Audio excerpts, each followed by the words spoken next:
হাজার হাজার কোটি টাকা নতুন করে হাসিনার সাথে মিটিং করেছে, ইলেকশনের আগে বড় বড় ফিগারকে এখানে অ্যাসাসিনেশন করা হবে, গুপ্ত হত্যা করা হবে। পুরো এখানে ভারতীয় আধিপত্যবাদ এখানে সব থেকে বেশি অ্যাক্টিভ আছে। এখানে আওয়ামী লীগের হাজার হাজার কোটি টাকা তার সচিবরা, তার পুলিশরা, তার পান্ডারা সব রয়ে গেছে। আমাকে কোনোদিন নিয়েও যায়, তো এই যে ছেলে মেয়েগুলো, মানে আমি আল্লাহর কাছে সবসময় দোয়া করি। আপনি জানেন যে আমার আল্লাহ একটা সন্তান দিচ্ছে, 3 মাস ওর বয়স। আমার বাচ্চাটা তো আমি 3 মাসে 30 মিনিটও কোলে নিতে পারিনি। তো আমার ওয়াইফ খুব মাঝে মধ্যে আর কি মজা করে বাচ্চারে বলে যে ইনকিলাব মঞ্চের মুখপাত্র তোমার সাথে দেখা করতে আসছে। তো আমার এই প্রথম মনে হলো কি যে আমি ভাইয়ারে বলি, ভাইয়া আল্লাহ যদি আমাকে নিয়ে যায় আমার বাচ্চাটার দিকে একটু খেয়াল রাখে। অনেকে আওয়ামী লীগের দিকে আঙুল তুলতেছে। আওয়ামী লীগ অবশ্যই বর্ষা বিপ্লবের প্রধান শত্রু, কোনো সন্দেহ নাই। কিন্তু আওয়ামী লীগই কি একা বর্ষা বিপ্লবের একমাত্র শত্রু? না, রাজনৈতিক দলগুলো যারা হাসিনা বিরোধী লড়াই করছে তারাও তো বর্ষা বিপ্লবকে ধারণ করে না। সরকারের মধ্যে বিপ্লব বিরোধী ধান্দাবাজ অপদার্থ ধ্বজভঙ্গ লোকেরা ঢুকিছে একের পর এক। প্রফেসর ইউনূস নিজের বউয়ের ডাক্তাররা ঢুকাইছে মন্ত্রী পরিষদে, বন্ধুর পোলারে ঢুকাইছে, তার গ্রামীণ ব্যাংকের লেসপেন্সার সব ঢুকাইছে, পলিটিক্যাল পার্টিগুলো তাদের নিজেদের লোকদেরকে ঢুকাইছে, এবং বেশিরভাগই অপদার্থ। না আছে এদের ম্যানেজমেন্ট স্কিল, না আছে পলিটিক্যাল নলেজ, না আছে সদিচ্ছা, না আছে শরীরে জোর। আওয়ামী লীগ অস্ত্র কিনে সশস্ত্র যুদ্ধের ডাক দিছে, অস্ত্র কিনে যুদ্ধ করার কথা ঘোষণা দিছে, একবার না বারবার জেনেভায় যায় প্রকাশ্যে দিছে। দেখেন একের পর এক দেখান এইটা সেন। হোয়াটএভার ইট ইজ, আমাদের কথা হচ্ছে যে আমাদের এই সংগ্রাম লড়াই অব্যাহত রাখতে হবে, এই এদেরকে এখান থেকে উৎখাত করতে হবে। আর আমি সবসময় পার্সোনাল ক্যাপাসিটিতে একটা কথা বলি, সেটা হচ্ছে যে সশস্ত্র সংগ্রাম ইজ দ্য অ্যান্সার। হয়তোবা বাংলাদেশ আওয়ামী লীগ এই নীতিতে হয়তোবা এখনো যায়নি। আর একটা দেখান, অস্ত্র হাতে নেওয়া ছাড়া, গেরিলা যুদ্ধ ছাড়া এই রাজাকারদের বিরুদ্ধে জেতা যাবে না। আমি আবারও আপনাকে বলি যে সশস্ত্র সংগ্রাম, গেরিলা প্রস্তুতি, এগুলো আমাদের জন্য জরুরি। এবার আর একটা দেখান, আমরা করতে হইলে এইখান থেকে পয়সা উঠান, আর যারা মন্ত্রী মিনিস্টার আসল বিদেশ তারাকে বলেন পয়সা দিবার জন্য, আমরাও পয়সা দিব। অস্ত্র কিনতে হবে, অস্ত্র কিনতে হবে, আমরা যুদ্ধ করতে হবে মাঠে। খালি মিছিল, খালি মিটিং আর মিছিল করলেও চলবে না, আমরা অস্ত্র ধরতে হবে, আমরা মাঠে নামতে হবে। দেখেছেন? শুধু কি এরা, হাসিনা স্পেন্সার, হাসিনা নিজেই বিপ্লবীদের হত্যার নির্দেশ দিছে। শুনেন, কথা কম গাছ বেশি।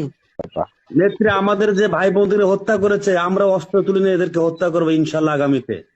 মুখে কথা একটু কম বলো তো, যারা কথা বেশি বলে তারা কিছু করতে পারে না। কথা কম গাছ বেশি, ঠিক আছে? মুখ দিয়ে বলতে যেও না, আগে করে দেখো। ঠিক আছে, খোদা হাফেজ। শুনেছেন? তারপরে তো এই ঘটনা, একটা রাষ্ট্রের বিরুদ্ধে সশস্ত্র সংগ্রাম বা প্রকাশ্য খুনের নির্দেশ দেওয়ার বিরুদ্ধে কিছু করছে প্রফেসর ইউনূসের সরকার? কিছুই করে নাই, কিচ্ছু করে নাই। আর ওদের সাহস আকাশে চড়ছে। হাসিনাকে ভারত ফেরত না পাঠাতে চাইলে নাকি আমাদের কিছুই করার নাই, এই বলে তৌহিদানন্দ প্রভুপাদ। শুনেন, ভারতকে রাজি হতে হবে অথবা চাইতে হবে তাকে ফেরত পাঠানো। রাজি না হলে আসলে তো করার কিছু না, আমরা রাজি করানোর চেষ্টা করতে থাকতে পারি।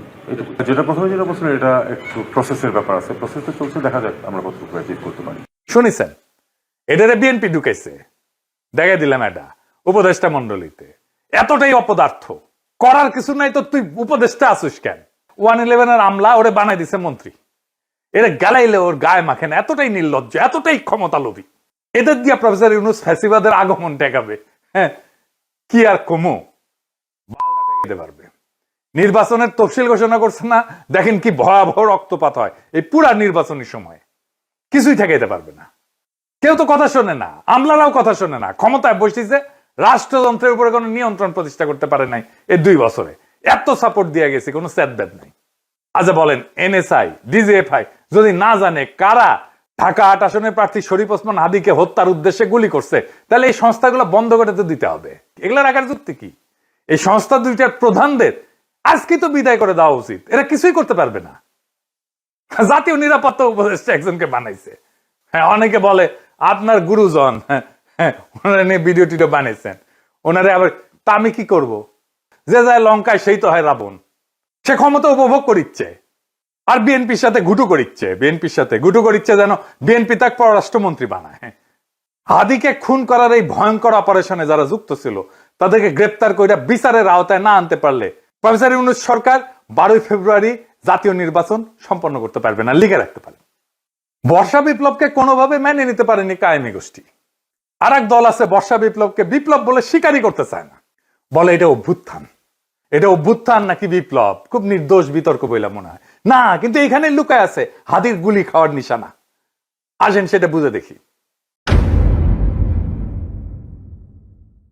এক শ্রেণীর জাউরা আছে, দেখবেন বলবে এসে আমি সহ কয়েকজন নাকি দেশটারে অস্থির করে রাখছি। বিপ্লবের পরে কোনো দেশ সুস্থির হয় না, কখনো হয় না। বিপ্লবের ইতিহাসে এটা নাই। সুস্থির করার জন্যই বিপ্লবী সরকার লাগে। অভ্যুত্থান আর বিপ্লব এক জিনিস না। আমি যদি বাঘরে বিলাই ভেবে ম্যানেজ করি তাহলে বাঘ বাঁচবে নাকি বিলাইয়ের সার্ভিস আদর পাবো আমি? কোনোটাই তো হবে না। এই বিপ্লব না অভ্যুত্থান, এই জিনিসটা বুঝার ভুলের এই খেসারত জাতিকে দশকের পর দশক দিতে হবে। আমি বলে দিলাম, আমি পরিষ্কার করে বুঝাই বলি কেন অভ্যুত্থানের পরে দেশ দ্রুত স্বাভাবিক হয়, আর কেন বিপ্লবের পরে দেশ দীর্ঘদিন অস্থির থাকে, এবং কেন বিপ্লবের সঙ্গেই প্রতি বিপ্লব জন্ম নেয় কিন্তু অভ্যুত্থানের পরে প্রতি বিপ্লব জন্ম নেয় না। আসেন সেই জিনিসটা বুঝে দেখি। অভ্যুত্থান মানে কি? অভ্যুত্থান মানে ক্ষমতার হস্তান্তর, রাষ্ট্রের রূপান্তর না। ক্ষমতা এক হাত থেকে আর এক হাতে যাবে, রাষ্ট্র বদলাবে না।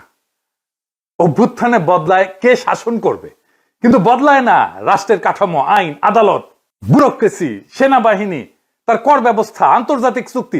এই জন্যই আমরা ভারতের সাথে হাসিনার কর চুক্তি বাতিল করতে পারি নাই। এই কারণে অভ্যুত্থানের পরদিন ব্যাংক খুলে যায়, অফিস চলে, পাসপোর্ট ইস্যু হয়, কোর্ট বসে, বিদ্যুৎ আসে, রাষ্ট্র কাজ করে। কারণ রাষ্ট্র তখনও জীবিত থাকে, শুধু চালক বদলায়। আর 2024-এ বর্ষা বিপ্লবে কি হয়েছে এটা চিন্তা করে দেখেন। থানা ফাঁকা হয়ে গেছে, পুলিশ নাই, পালায় গেছে। আদালত ফাঁকা হয়ে গেছে, বিচারপতিরা পালায় গেছে, প্রধান বিচারপতি সহ। হয় নাই? বিপ্লব মানে কি? বিপ্লব মানে শুধু শাসক বদল না। বিপ্লব মানে কে শাসন করবে, কেন শাসন করবে, কিভাবে শাসন করবে, কোন আইনে, কোন নৈতিকতায়, সব প্রশ্ন নতুন করে তোলে, নতুন করে ফয়সালা হয়। হান্না আরেন্ট বলছিলেন যে ইংরেজিতে লিখেছে, ইংরেজি যেহেতু লিখেছে ঠিকই লিখেছে, তাই না? আমি বাংলা কইরা বলি, বিপ্লব মানে নতুন কর্তৃত্ব তৈরি করা, নতুন কর্তৃত্বকে প্রতিষ্ঠা করা। বিপ্লব মানে পুরনো বৈধতা ধ্বংস, নতুন বৈধতাকে আনা। নতুন বৈধতা আনতে হয় বিপ্লবী সরকার দিয়া। সে বিপ্লবী সরকার যদি আপনি না করেন, আপনার বৈধতা, আপনার কন্ট্রোল, আপনার নিয়ন্ত্রণ, আপনার অথরিটি দাঁড়ায় না। প্রফেসর ইউনূসের অথরিটি দাঁড়ায়নি, এই জন্যই দাঁড়ায়নি। কেন হয় প্রতি বিপ্লব হয় বিপ্লবের পরে? কারণ বিপ্লব কাউকে না কাউকে বলে তোমার দর্শন ভুল, তোমার আদর্শ ভুল, তোমার বিশ্বাস ভুল, তোমার সম্পত্তি অবৈধ, তুমি দেশের শত্রু, তুমি জনগণের শত্রু। তাই যখন কেউ সব হারায় তখন সে লড়াই করে। অভ্যুত্থানে কেউ সব হারায় না, বিপ্লবে অনেকে সব হারায়। বিপ্লবে আওয়ামী লীগের সব হারানোর কথা ছিল, ভারতের সব হারানোর কথা ছিল, হারায় নাই, সব রক্ষা করা হয়েছে। তাই প্রতি বিপ্লব জন্মায় বিপ্লবের গর্ভেই। বিপ্লবী সরকারের দরকার পড়ে প্রতি বিপ্লব থেকে বিপ্লবকে রক্ষা করার জন্য। ইতিহাসে দেখেন, ইতিহাস কি বলে? শ্রীলঙ্কা তো প্রেসিডেন্ট পাশে দখল করে ফেলছিল না জনতা, ওইটা অভ্যুত্থান ছিল। দেশটা সুস্থির হইতে সময় লাগেনি। নেপালও কি হয়েছে? তাই হয়েছে না? নেপাল সুস্থির হয়ে গেছে না? সময় লাগেনি, কারণ ওইটা অভ্যুত্থান ছিল। বাংলাদেশ সুস্থির হচ্ছে না কেন? কারণ আমরা সেই গুরুত্বপূর্ণ সত্যটা এড়াই গেছি যে বাংলাদেশে একটা বিপ্লব হয়েছে এবং বিপ্লবের পরে অস্থিরতা থাকে, সেটাই স্বাভাবিক। কিন্তু সেই অস্থিরতা কতদিন থাকবে সেটা নির্ভর করে একটাই বিষয়ের উপরে, নতুন সরকার কতটা পূর্ণাঙ্গভাবে বিপ্লবী। আমরা সেটাকেই বলছিলাম বিপ্লবী সরকার। ইতিহাসে যেই সরকার বিপ্লবের ম্যান্ডেট নিয়ে, বিপ্লবী কর্মসূচি নিয়ে স্পষ্টভাবে পুরানো রাষ্ট্র ভেঙে নতুন রাষ্ট্র করে, সেখানে অস্থিরতা তুলনামূলকভাবে কম সময়ে দূর হয়ে যায়। কারণ সেখানে থাকে ক্ষমতা স্পষ্ট কেন্দ্র, আদর্শিক এবং রাজনৈতিক পরিচ্ছন্নতা। আর এইখানে না ঘরকা না ঘাটকা, বলে রাষ্ট্র সংস্কার করব, আর সব পুরানো কিছু সবকিছু রেখে দিচ্ছে।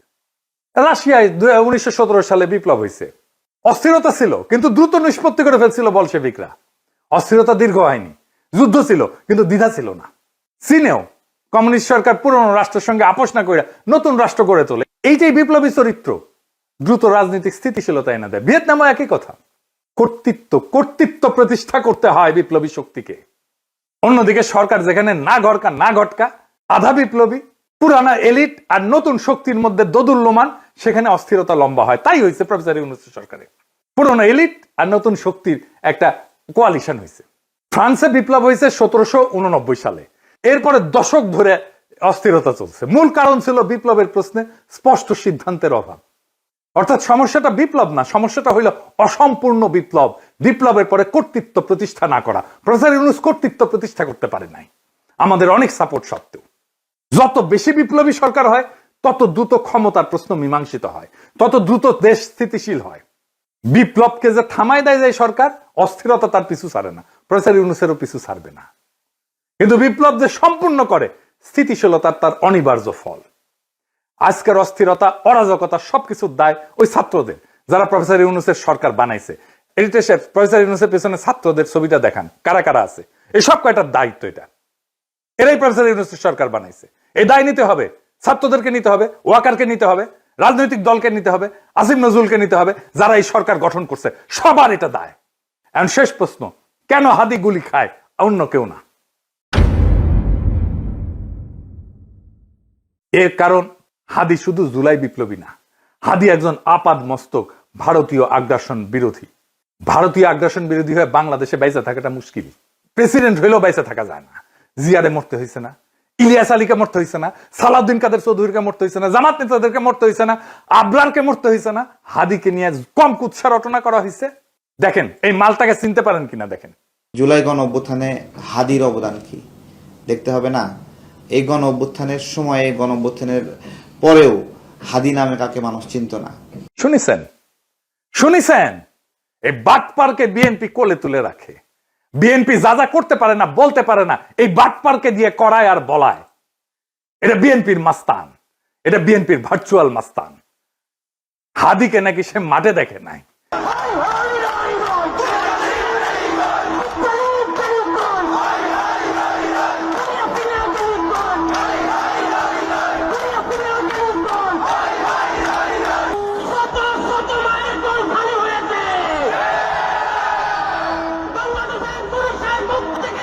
ওই বর্ষা বিপ্লবের হেডমাস্টার, ওর কাছে রোল কল কইরা বর্ষা বিপ্লবের স্টেক নিতে হবে। ওরে কিছু বললে বিএনপির বুদ্ধিজীবী ডাক্তার জাহেদ পর্যন্ত সেট করে ওঠে, কাইন্ডা শেষ হয়ে যায়। এই এপিসোড যখন রিলিজ হবে তখন হাদির ঠিক কি অবস্থা থাকবে আমি জানি না। এখনো পর্যন্ত হাদি ভালো আছে। হাদির কথায় আপনারা বারে বারে মৃত্যুর কথা আসতো, শহীদ মৃত্যুর কথা আসতো। আমরা তার এইরকম একটা কথা শুনেই এপিসোডটা শেষ করব। কিন্তু একটা কথা আপনাদেরকে স্পষ্ট করে বলে যেতে চাই, জুলাই বিপ্লবকে বিজয়ী করা ছাড়া আমাদের সামনে আর কোনো রাস্তা খোলা নাই। প্রফেসর ইউনূস বিপ্লবকে লক্ষ্যভ্রষ্ট করেছে। আমরা আবার সেই বিপ্লবকে সম্পন্ন করব, বিজয় করব। প্রয়োজনে আবার এক নদী রক্ত পাড়ি দেব, কিন্তু বিজয় নিয়ে ঘরে ফিরবো ইনশাল্লাহ। ইনকিলাব জিন্দাবাদ। মন খারাপ হয় যে আল্লাহ যদি আমাকে কোনোদিন নিয়েও যায়, তো এই যে ছেলে মেয়েগুলো, মানে আমি আল্লাহর কাছে সবসময় দোয়া করি। আপনি জানেন যে আমার আল্লাহ একটা সন্তান দিচ্ছে, 3 মাস ওর বয়স। আমার বাচ্চাটা তো আমি 3 মাসে 30 মিনিটও কোলে নিতে পারি নাই। তো আমার ওয়াইফ খুব মাঝে মধ্যে আর কি মজা করে বাচ্চারে বলে যে ইনকিলাব মঞ্চের মুখপাত্র তোমার সাথে দেখা করতে আসছে। তো আমার এই প্রথম মনে হলো কি যে আমি ভাইয়ারে বলি, ভাইয়া আল্লাহ যদি আমাকে নিয়ে যায়, আমার বাচ্চাটার দিকে একটু খেয়াল রাখেন।